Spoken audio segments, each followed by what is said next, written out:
Estamos hablando de Cristian Rath. ¿Cómo le va? ¿Cómo anda? ¿Qué dice? Buenas tardes y gracias por invitarme. No, por favor, gracias a vos por haber venido aquí a Tucumán, primero que nada, y segundo, haber elegido el piso de Continental para contarnos sobre tu llegada, que estás acá para dar la finalización de un curso, un seminario que se está dando en Filosofía y Letras sobre los 100 años de la Revolución Rusa. ¿Es así? Eso es. 100 años de la Revolución Rusa. Qué número, ¿no? Yo me pongo a pensar con respecto a eso y la gente, por un lado, te digo, he tenido el placer de ir al primero, en donde estuvo Lucas Poy dando la inauguración del primer curso.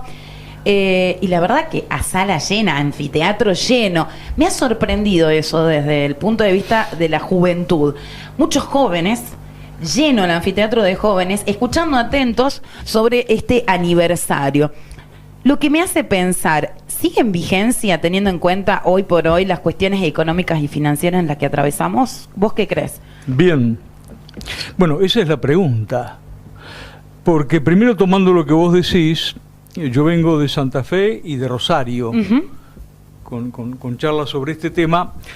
Y primero, eso es importante, la presencia de la juventud. Es un dato a retener. Porque la defensa de la Revolución Rusa, la pregunta que ella hace, el gobierno de los trabajadores que se instauró hace 100 años, como salida, ¿está planteada hoy en este periodo histórico que estamos viviendo? Para un sector de la sociedad, no. El otro día, un periodista de La Nación acompañó a Néstor Pitrola en esas visitas que los periodistas acompañan a los candidatos, sea el lugar donde vayan. Entonces fue al local central de nuestro partido, del Partido Obrero, y en un momento le pregunta a un compañero que trabaja en el Consejo de Redacción, y le dice, ¿cuántas horas trabajas acá? Bueno, 8 horas, a veces un poco más. Y le dice, mira qué notable, ¿no? Porque vos estás trabajando muy duro para una causa que vos no sabés cuándo se va a concretar en el tiempo. El compañero bien no supo qué responder, pero de alguna manera habla de un sector de la sociedad que la revolución socialista o la vigencia de la revolución rusa, digamos, la considera quizás un hecho heroico, pero no vigente hoy. Y sin embargo las similitudes son muy grandes, si ustedes lo piensan, porque ¿qué fue la revolución rusa? Fue una insurrección, una huelga política de masas. Una huelga política de masas significa cuando los trabajadores ya no ven que puedan resolver sus conflictos con el patrón y tienen que ir contra el Estado, que está limitando los reclamos de esos trabajadores. Ese levantamiento y esa huelga política conforma lo que llaman consejos obreros, en ruso soviet, que son una creación de la clase obrera. No es que Lenin dijo, vamos a hacer los soviets. No, un día de 1905 se produce esa colosal huelga política, los trabajadores, que no tienen comisiones internas en ese año, forman los consejos obreros. Es una creación de la clase obrera. ¿Por qué digo esto? Porque si uno trata de responder a la pregunta que hace ella, lo primero que tiene que decir es lo siguiente: la vigencia está en la acción de la clase obrera frente a un periodo en el cual este régimen social, el capitalismo, no ofrece siquiera las satisfacciones que podía dar hace 100 años. ¿Ah, sí? Bueno, puntualmente... A ver, vamos a mirar, si querés, la realidad de nuestro país. El 30% está en la pobreza. Sí. Todo un sector está desocupado. El otro está precarizado, es monotributista o es tercerizado. Sí. Ahora, este régimen social, toma las instituciones existentes, el FMI, el Banco Mundial, no es que le dice a ese trabajador, espera que pase la crisis, porque bajo el capitalismo siempre hay crisis de sobreproducción, de exceso de capitales, y vas a volver a tomar un trabajo permanente como los tenían nuestros papás o nuestros abuelos. No.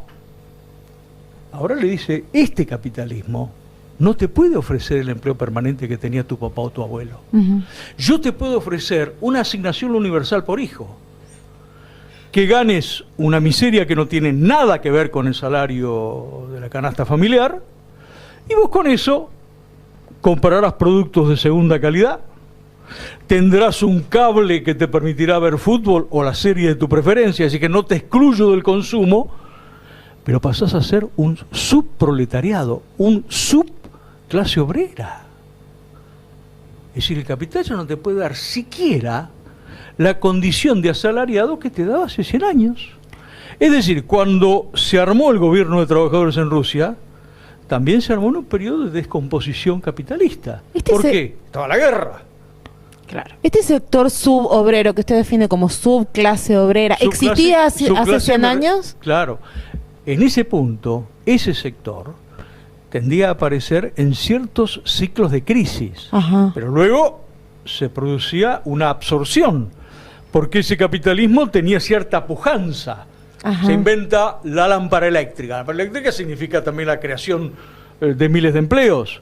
Hoy vamos a decir, bueno, pero también se crea la computación e Internet. Está demostrado que Internet y la computación no significan la creación de empleo que significaba hace 100 años. Ajá. Entonces, estás en un régimen senil y en un periodo de descomposición como el que tenían los bolcheviques en Rusia. A tal punto que si ustedes miran un poquitito para atrás, ¿en qué siglo se produjeron 2 guerras mundiales con las cantidades de muertos? Eso es sobrecogedor. Esa famosa imagen del monumento al soldado desconocido, ¿por qué viene? Porque vos no podías conocer la cantidad de muertos, la filiación de los muertos. Y ese es este régimen social. Entonces, un gobierno de trabajadores viene a decirle al conjunto de la población, y por eso tiene un mensaje de características mundiales: yo tengo una salida. Yo me hago cargo del Estado en nombre de esta representación de los trabajadores y hago lo que hicimos en los primeros 3 meses del gobierno bolchevique en Rusia. Entrego la tierra, desconozco la deuda externa porque si no, no sé cómo se va a crear un fondo de industrialización. Elimino la guerra porque la gente se está matando por una guerra interimperialista. Le doy la libertad a todas las nacionalidades que están oprimidas por el imperio zarista. Y aún el derecho a escindirse. Piensen en Cataluña. Sí, sí. Le doy la libertad plena sin discriminación a la mujer. Doy el derecho al aborto. Primeros meses de la Revolución Soviética en 1917. Y elimino toda discriminación al homosexual y elimino cualquier discriminación de género. ¿Cuándo se resolvió la discriminación a los homosexuales en Gran Bretaña? ¿Qué año? No sé. 1967, 50 años después.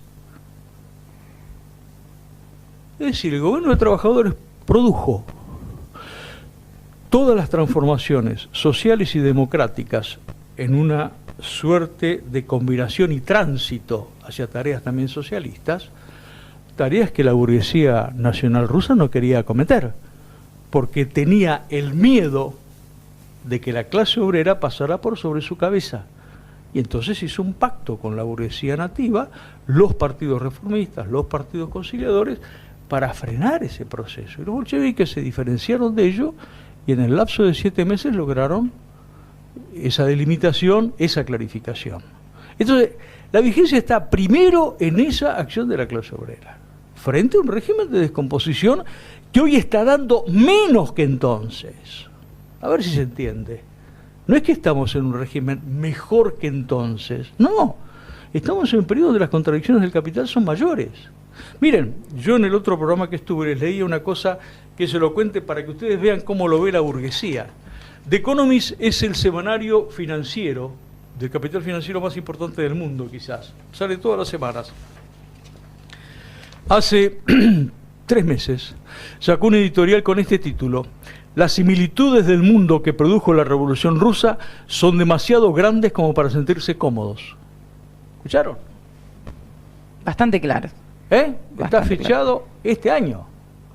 Y entonces dice que se acabó el periodo de los años gloriosos o de la hipótesis o de la esperanza, digamos, de una suerte de reanimamiento de las fuerzas productivas en este periodo del capital, y que estamos asistiendo, en particular desde la crisis del 2007 y 2008, a una suerte de impas de características gigantescas. Alguien que esté oyendo me dice, bueno, pero ahora no hay guerras mundiales. Yo le diría lo siguiente: ¿cuánto tiempo lleva la guerra de Siria? ¿Cuánto tiempo lleva la guerra de Irak? Porque están también en un marco de una crisis gigantesca discutiendo qué estados y qué monopolios que responden a esos estados van a quedar en pie. Entonces dice esto, y dice una cosa también tan interesante como esta, porque dice lo siguiente, que este periodo es proclive a que aparezcan lo que ellos llaman los bolshines. Bolshines es una palabra inglesa que es una suerte de apócope entre bolcheviques y radicalizados. No radicalizados de la Unión Cívica Radical, como se dice, no. Radicalizados. Y dice finalmente, para los liberales y para la burguesía, más vale un Trump que nuevos Lenin. Pero cuente. Claro, parece como evidente esa frase, ¿no? Bien. Más vale un gobierno de derecha que una nueva revolución socialista. Ahora, ¿qué pasa? Evidentemente la Revolución Rusa tuvo un periodo atroz de burocratización. Para un obrero europeo, ¿no es cierto? Un obrero alemán, que vivió, digamos, la dictadura de esa burocracia comandada por Stalin, se pregunta, ¿esto es el socialismo? ¿El socialismo está emparentado con la libertad? No, hay una dictadura atroz. Y esa dictadura surge de un conjunto de circunstancias. La revolución en ese momento no se extendió, fracasaron una serie de revoluciones y finalmente, digamos, el tema de un partido como el bolchevique, un partido fogueado, desenvuelto, digamos, con una organización que podía responder a una formación y un programa que planteaba la toma del poder por los trabajadores, no estaba presente en todos los países donde se desenvolvió una revolución. Segundo, hubo una guerra civil. 18 ejércitos de la burguesía ocuparon Rusia. Miles de muertos, entre ellos lo mejor de la vanguardia obrera que había hecho la revolución. Y en eso se encarama una burocracia que se apoya en los sectores más acomodados, que produce una diferenciación social, que tan tempranamente como en el 28 ya va a ganar 20 veces lo que gana un obrero. Hay una descomposición. Ahora, Lenin había dicho una cosa brutal: si no extendemos la revolución, perecemos. Es decir, que la revolución rusa, dándose en un país inmensamente atrasado, el eslabón débil del capitalismo europeo en ese tiempo, para subsistir necesita extenderse. Miren, hay un ejemplo que lo va a entender cualquier oyente y todos nosotros, que es el siguiente. León Trotsky, nosotros nos reconocemos de esa corriente histórica, que para nosotros es la continuidad del leninismo, de las internacionales, de un pensamiento revolucionario de conjunto. Él, en un prólogo de un libro, dice una cosa muy aguda. Dice, en este estado obrero aislado que es la URSS, es más peligroso para ese estado obrero el tractor producido en la frontera con la productividad norteamericana que el ejército invasor que pueda invadir. ¿Por qué? Porque justamente, ¿dónde están los reservorios tecnológicos? ¿Dónde está la mayor inversión en investigación y desarrollo? En los países que uno llama imperialistas, sí, en los países desarrollados. Claro. Por lo tanto, si se desenvuelve la revolución en Alemania, es un vuelco prácticamente, les diría, mundial, porque las mejores reservas en materia de producción y de productividad van a estar disponibles para toda la humanidad. Entonces, en este punto, digamos, el gran problema de una revolución aislada es que se confina y tiene que vivir en los márgenes del atraso de su propio origen histórico si está aislada de otros procesos revolucionarios. Por eso la revolución está concebida como una revolución que tiene que ser internacional. Teniendo en cuenta esto que decís, y dijiste también hace un rato, nombraste Cataluña con la independencia. ¿Crees que algún país reúne las características para que se dé este fenómeno parecido que se dio en Rusia? No, ahí el punto es el siguiente. Hay un periodo histórico, el que estamos viviendo, de profundas conmociones políticas. Uno me puede decir, bueno, pero no tenemos un partido en todas partes como el bolchevique, yo se lo puedo conceder, pero si miramos la escena política, económica y social, ¿cuántas veces hemos tenido tantos millones de desocupados y de precarios? Alemania acaba de hacer la elección, ¿cierto? Sí. El otro día leí un dato que era pavoroso. El 50% de los alemanes adultos no puede tener acceso a una vivienda. Y el mismo porcentaje está con el trabajo precario que se llama mini jobs. Trabajos que trabajas 4 horas y la estadística te indica como empleada. Después, ¿por qué estalla la Unión Europea con el Brexit? Porque efectivamente, no sé si se entiende, la Unión Europea se ha convertido en una suerte de cárcel de pueblos opresora de aquellos países más débiles en función de sus propios activos, de sus propios negocios financieros, y se produce una situación de explosión interna. ¿Por qué Cataluña no logra, o la burguesía catalana no logra, por lo menos un sector de ella, un acuerdo con la burguesía española? Tiene que pagar la deuda externa, tienen que salvar a los bancos. Los bancos como fruto de una bancarrota capitalista. Entonces la burguesía catalana dice, pero escúchame, ¿por qué no puedo cobrar mis impuestos y yo te doy a vos una parte?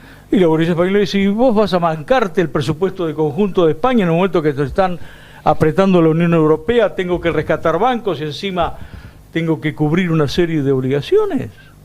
Entonces están todos estos signos de estallido.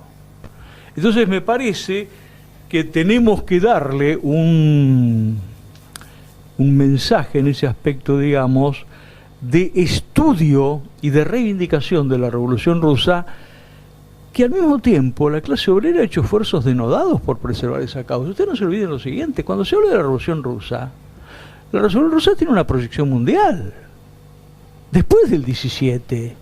A ver, cuando se desenvuelve, digamos, la marcha del Ejército Rojo que derrota al ejército nazi en Stalingrado, 1943, y que prácticamente es el fin de la guerra.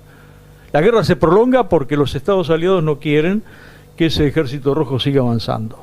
Ese Ejército Rojo, lógicamente que está dirigido por una burocracia, pero también, concédanme, que una parte de ese pueblo que lucha es la defensa de las bases sociales de ese Estado obrero que se fundó en el 17.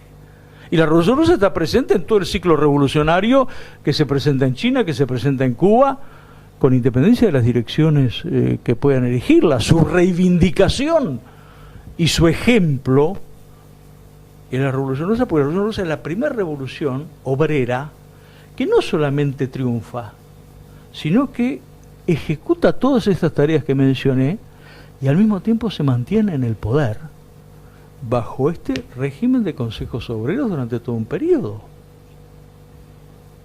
Cristian Rath es dirigente del Partido Obrero, dirigente nacional. ¿Cuánto hace Cristian que milita en el Partido Obrero?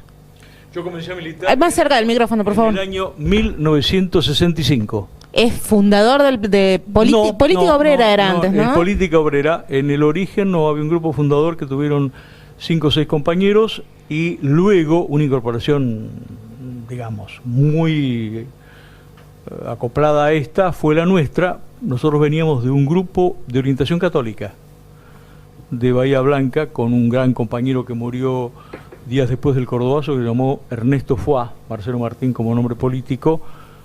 Y bueno, formamos parte de esa corriente y nos integramos a Política Obrera. Pero no fuimos fundadores. Yo siempre tengo que aclarar que no soy fundador del PO, ni que tampoco soy académico. Digamos como para... ¿Cómo que no es académico? No, claro, porque mucha gente piensa que yo soy es historiador. De la UBA. No. En ese punto, digamos, soy de esa vieja tradición reformista, que era la idea del autodidacta y del que se ha formado también en la lucha. Finalmente la reforma del 18 peleó por la cátedra libre, donde los autodidactas también fuesen los que pudiesen dictar clases a los alumnos, porque en muchos casos eran dechados de sabiduría, sin pretender yo serlo. Yo también soy autodidacta, así que bienvenidos a mi mundo. Bienvenido, Cristian Rath, dirigente del Partido Obrero. Antes de despedirlo, quisiera preguntarles sobre el panorama del Frente de Izquierda en estas elecciones que se viene a nivel nacional y ahora que, bueno, estás acá en Tucumán con Ariel Osatinski. ¿Cuál es tu mirada al respecto? No, primera cuestión, yo creo que el Frente de Izquierda hizo una elección en las PASO que prácticamente nos permitió sortear, cosa que no muchos partidos pueden decir, y él me va a corregir, 22 de 24 distritos. Es decir, que el Partido Obrero y el Frente de Izquierda pudieron superar este límite proscriptivo, porque estas primarias, ustedes lo saben bien, es una injerencia del Estado sobre las organizaciones que tenían que desenvolverse libremente. Segundo, es la única voz, el Frente de Izquierda y el Partido Obrero, que está desenvolviendo una crítica muy estratégica, diría yo, porque al trabajador se le plantea el siguiente, digamos, dilema. Viene Cristina Kirchner y dice, unámonos frente al ajuste que se viene. Y Cambiemos está ejecutando ese ajuste con la colaboración de la burocracia sindical. Ahora, en ese unámonos contra el ajuste hay un elemento muy grande de hipocresía, porque finalmente fueron diputados peronistas y muchos de los aliados del cristianismo los que votaron las 84 leyes, entre ellas el Pacto Buitre, claro, en el Congreso Nacional. Segundo, no es que Cristina Kirchner está proponiendo, digamos, que se recuperen los sindicatos, que se eche a los burócratas y que, digamos, desenvolvamos un plan de lucha para obtener lo que están quitando. No sé si se entiende. No, ella propone una acción parlamentaria en la cual ya ha advertido que va a formar parte del bloque oficial del Partido Justicialista. Es decir, su alianza es con los elementos que son parte de la responsabilidad de la pérdida de conquistas del movimiento obrero, no desde ahora, desde hace mucho tiempo. Por lo tanto, y acá teníamos un debate justamente recién con Daniel Blanco, yo le diría al electorado tucumano que le dé una oportunidad al Partido Obrero. ¿Por qué? Y al Frente de Izquierda desde ya, porque de alguna manera es un voto estratégico en un momento difícil. Porque si yo tengo una bancada del Partido Obrero y del Frente de Izquierda, tengo una fortaleza metida en el mismo antro en que van a tratar de hacer votar las leyes y las disposiciones antiobreras. Es decir, en estos momentos es cuando más importante es colocar una banca, colocar un concejal, digamos, colocar un legislador provincial. Es como si el movimiento obrero tuviera sus propias ciudadelas en lugares que son estratégicos, porque si no se escucha su voz, digamos, va a progresar lo que la burguesía quiere, que es, aunque no lo presente como la reforma laboral a la brasileña, una reforma que está tratando de introducir vía burocracia sindical, gremio por gremio. Entonces yo le diría, y para cerrar esto, también le diría que está viviendo, y esto me refiero sobre todo no solamente al joven, me refiero también al papá, al hombre de la generación de los 40, de los 50, piense que estamos, digamos, bordeando el agotamiento político del peronismo. El peronismo gobernó este país durante 50 años a distintos matices, y bueno, y comandó la pérdida de las conquistas que se obtuvieron en el 40 y pico por la propia acción de la clase obrera. Es decir, a veces se dice, no cambiemos de caballo a mitad del río. No, cambiemos de caballo en mitad del río, porque el río que viene es un río que, fundado en esta bancarrota capitalista, le quiere hacer pagar al trabajador prácticamente todos los costos. Y en ese punto no es el tema del costo laboral, no tiene ninguna importancia el costo laboral en Brasil, Argentina, México, Chile, no. El gran problema que tenemos es el costo empresario. Lo revela esto que analizamos de la Revolución Rusa. Un país que paga la deuda externa difícilmente puede crear un fondo para industrializar el país.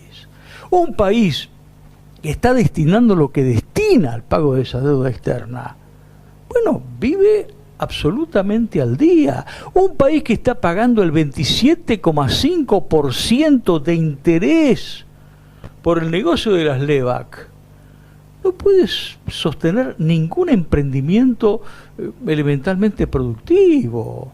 Entonces, en este punto, digamos, hay que hacer un voto, y en esto reside el problema de darle una oportunidad al Partido Obrero y al Frente de Izquierda, porque lo que se viene es un periodo de enfrentamiento donde incluso esto va a pasar una cosa, me parece, como con las madres. Uh-huh.